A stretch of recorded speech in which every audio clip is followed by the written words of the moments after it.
up some barbecue for you. T-Rush chilling in the backyard grilling, showing you that you can cook it too. Always with a beer or whiskey, but he cooks responsibly.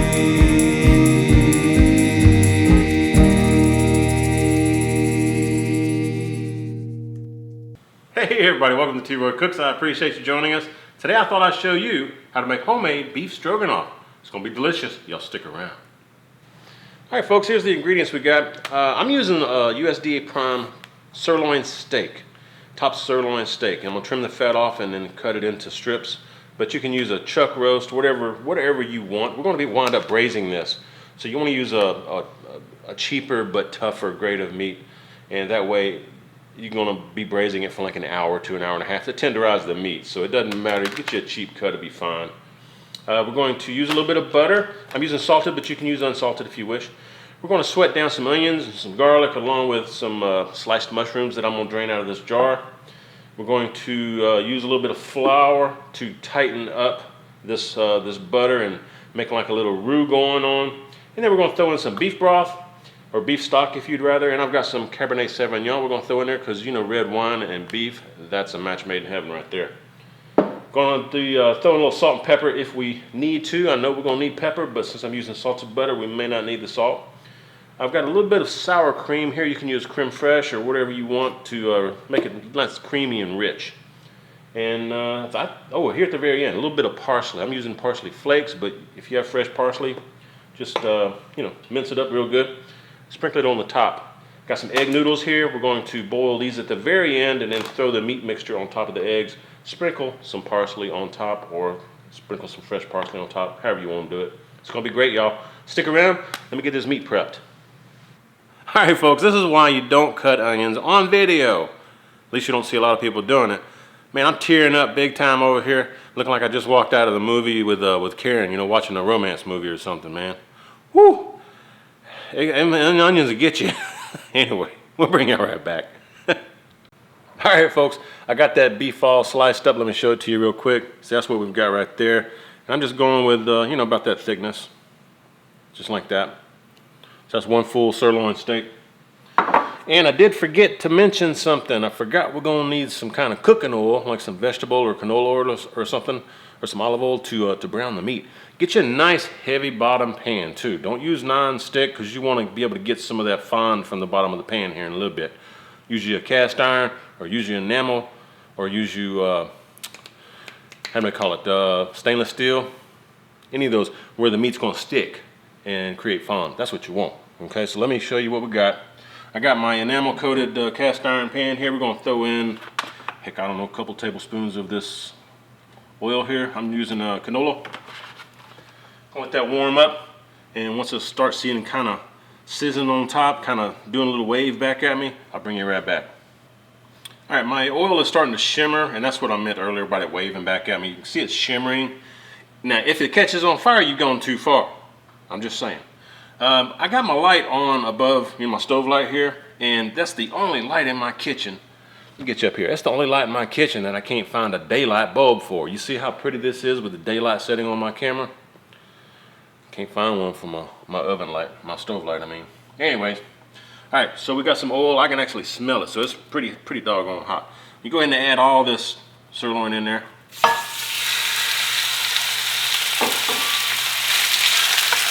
Spread it out a little bit. And at this point, you want to go ahead and season the beef. Season it with salt and pepper or whatever you want. Turn that down just a touch. Go ahead and throw some salt on there. A little bit, because I got that salted butter we're using later. And some fresh cracked black pepper. And I'll put the ingredient list down in the description box for y'all down below the video. Just hit show more down beneath the video, folks. I'm going to give this, 3 minutes or so, and I'm going to stir it around. We're going to brown it all up. We'll meet you right back.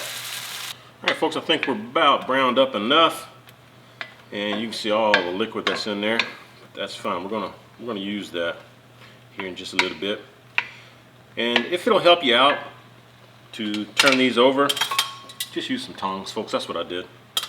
All right, let's get this meat out of here. Pour everything out into another bowl. There we go. Alright, now see, you got some fondant stuff in the bottom of here. I've got a couple tablespoons of butter going in. Let that melt down pretty good. Once these onions start sweating down, it's been a couple of minutes now.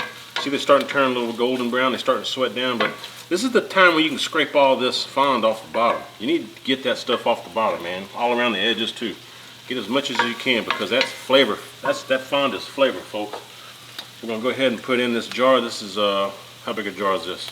6-ounce jar, sliced mushrooms that I drained. There we go. And it's just oil that is sitting in, so you can use some of it. If it gets in there, it's not gonna hurt anything. Give her a good mix. Let that go through, warm through for about a minute or two, and then we will add the garlic. And I don't want to burn the garlic because this is like on a medium high, so I'm adding the garlic right at the very end. Ooh, man, I mean to tell you, this is smelling some kind of good, y'all. All right, now let's go in with some garlic. Use fresh if you got it. I actually do, I just don't feel like chopping it up, but heaping teaspoon, there you go. Get that worked in there. When you start smelling the garlic, we'll bring you back. All right, it's been a minute or so, and I am smelling that garlic. I hope you guys are too. So now it's time to add our flour. It's gonna make us a little roux. And that was a couple of tablespoons of salted butter, so I'm going in with a couple of tablespoons of flour. It's a 50-50 ratio there, equal parts.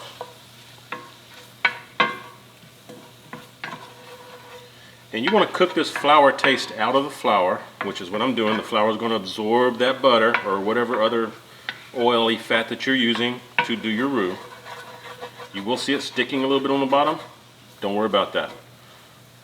You just want to make sure all that flour gets absorbed, absorbs all the butter, and let it cook for a minute and a half or so. Get all that flour taste out of it. All right, so I think we're good to go here. There we go. Now let's go in with our Cabernet Sauvignon. How much? Heck, I don't know. Not a whole lot, maybe half a cup or so. Because we still have to add the beef stock or beef broth, whatever you have. See, when you start getting that liquid in there, this fond will come back off the bottom again. Look, y'all done made purple onions. All right, now you see this is thickening up already. That's good. That's what we want. So now what we want to do, we want to add our beef. Let's go ahead and add our beef back in, the juices and all. There we go. Well, that is smelling some kind of fine, y'all. Holy cow. Yeah, I know this is going to be good. And if you don't want to use the red wine, that is totally fine. I know some people don't want alcohol in their dish, but the alcohol burns off and you're left with that wonderful flavor and aroma from the red wine. But if you don't want to use wine, that's fine. Just use beef stock. Or veal stock if you want veal stock in here. That'll work too. I got my beef broth here. This is a 32-ounce container.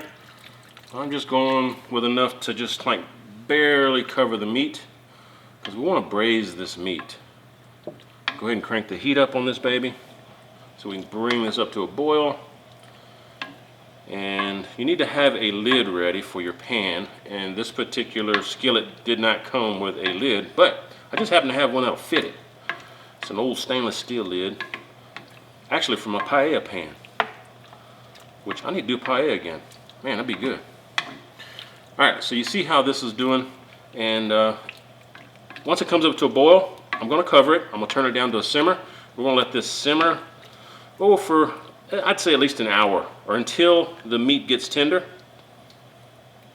And check it every so often, like every 15-20 minutes. Come give it a little stir. If it needs some more liquid, go ahead and put you some more beef broth in there.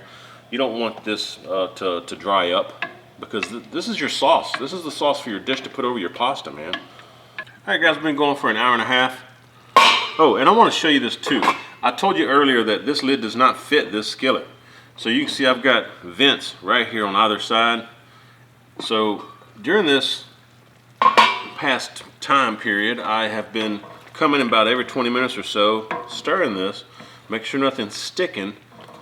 And I have had to add some of this beef broth. You could also add water if you want, but I've had to kind of keep replenishing the liquid because some of it is steaming out from the sides here and here. So may have to do that if you have a pot like I do. But it's been an hour and a half, and I think this is pretty good here. Let's take a piece of this out. Take that piece right there. Look at that, folks. That's falling apart tender right there. This is good. All right, we still have a little bit before Karen comes home and before we're ready to eat. So what I'm gonna do, that is so good. If I need to, I can thicken this up with a little cornstarch later on, but we may just do it like this right here. I'm gonna let it cool off. I'm gonna turn the burner off. We're gonna let it sit here until we're ready to eat, and I'm gonna heat up some water for that for the egg noodles, and then I'll bring this back up to temp, and at that point we'll see if it needs some thickening or not. We'll be right back, folks.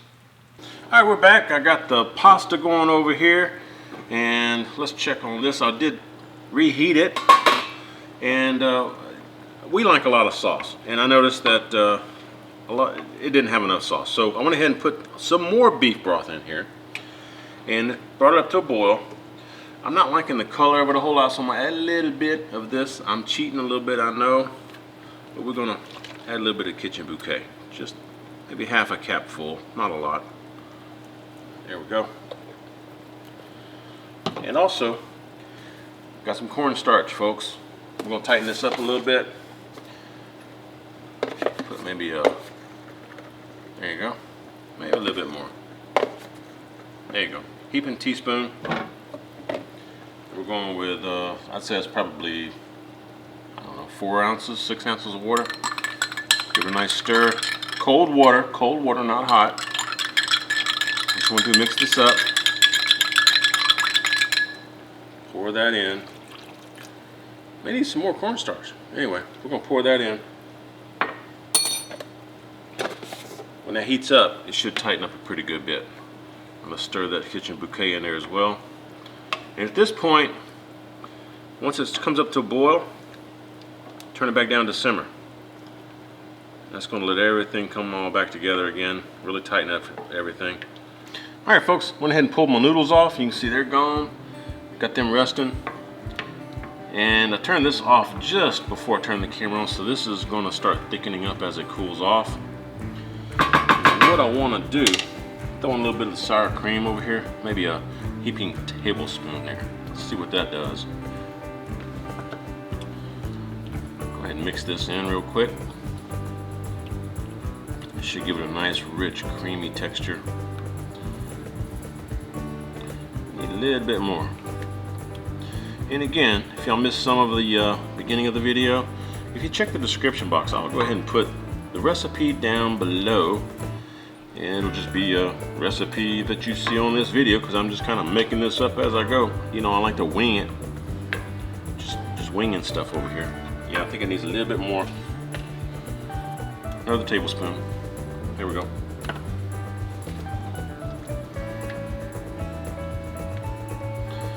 So we're gonna mix this in. Let those noodles cool off a little bit. And we're gonna fix this as a plate. Don't forget to throw you some of the fresh parsley or some of the parsley flakes that are dried over the top of it. Get a nice little bit of crunch, a little bit of, not crunch, I mean a little flavor right at the very end. So folks, that's about it right there. All right, folks, let's give this a try. Get some fine looking stuff. Go check that out.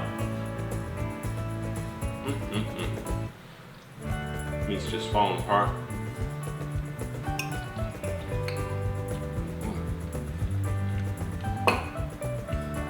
That's a good batch, folks. All right, great. 2 thumbs up. And I left some parts in this video to show you that even I have to improvise sometimes in the kitchen. So hope you do the same.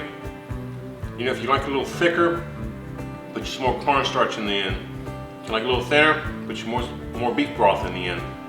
It's all gonna turn out good. Just make sure you season it at the very end right before you plate it up. It's good stuff. Y'all like this? Give me some thumbs up, folks. Hope you share the video. And when you do, please tell all your friends that T-Roy cooks responsibly. Cheers, everybody.